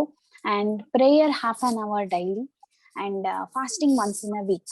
ಈ ಪಂಚತಂತ್ರಾಸ್ ಅಂತ ಹೇಳ್ತೀವಿ. ಈ 5 ಯಾವ್ದ್ಯಾವ್ದು ಅಂದ್ರೆ ಯೋಗ ಮಾಡ್ಬೇಕು ಡೈಲಿ 1 hour, and ನೀರ್ 3 to 4 liters of water. Drink, eat only 2 meals a day which is nutritious, and prayer and fasting once in a week. ನಿಮ್ ಬಾಡಿ ಡಿಟಾಕ್ಸಿಫೈ ಮಾಡ್ಕೊಳಕ್ಕೆ ಫಾಸ್ಟಿಂಗ್ ಮಾಡ್ಬೇಕು once in a week. If you are medically able to do, not that if you have BP, sugar fasting ಮಾಡ್ಬೇಕು ಅಂತ ಮಾಡಬೇಡಿ. But ಈ 5 ಪಂಚತಂತ್ರಾಸ್ ನ ನಿಮ್ life style ಅಲ್ಲಿ ಮಾಡಿಫೈ ಮಾಡ್ಕೊಳ್ಳಿ. So you won't go to negative sides. Thank you so much ma'am. And ಇನ್ನ Subhash sir ಹೇಳಿದ್ರೆ ತುಂಬಾ ಲಾ ಬಗ್ಗೆ ಒಳ್ಳೊಳ್ಳೆ ಮಾಹಿತಿಗಳನ್ನ ಕೊಟ್ಟರು. ಪನಿಷ್ಮೆಂಟ್ ಆಗಿರ್ಬೋದು, ಯಾವ ರೀತಿ ಪ್ರಾವಿಷನ್ಸ್ ಇದೆ, ಸೊ ಎಲ್ಲಿಂದ ಬಂತು ಇದು ಆಕ್ಟ್ ಅನ್ನೋಂಥದ್ದು, ಯಾವ್ಯಾವ ರೀತಿ ಕಾನೂನುಗಳು ಸೃಷ್ಟಿಯಾಗಿದೆ ಅನ್ನೋದ್ರ ಬಗ್ಗೆ.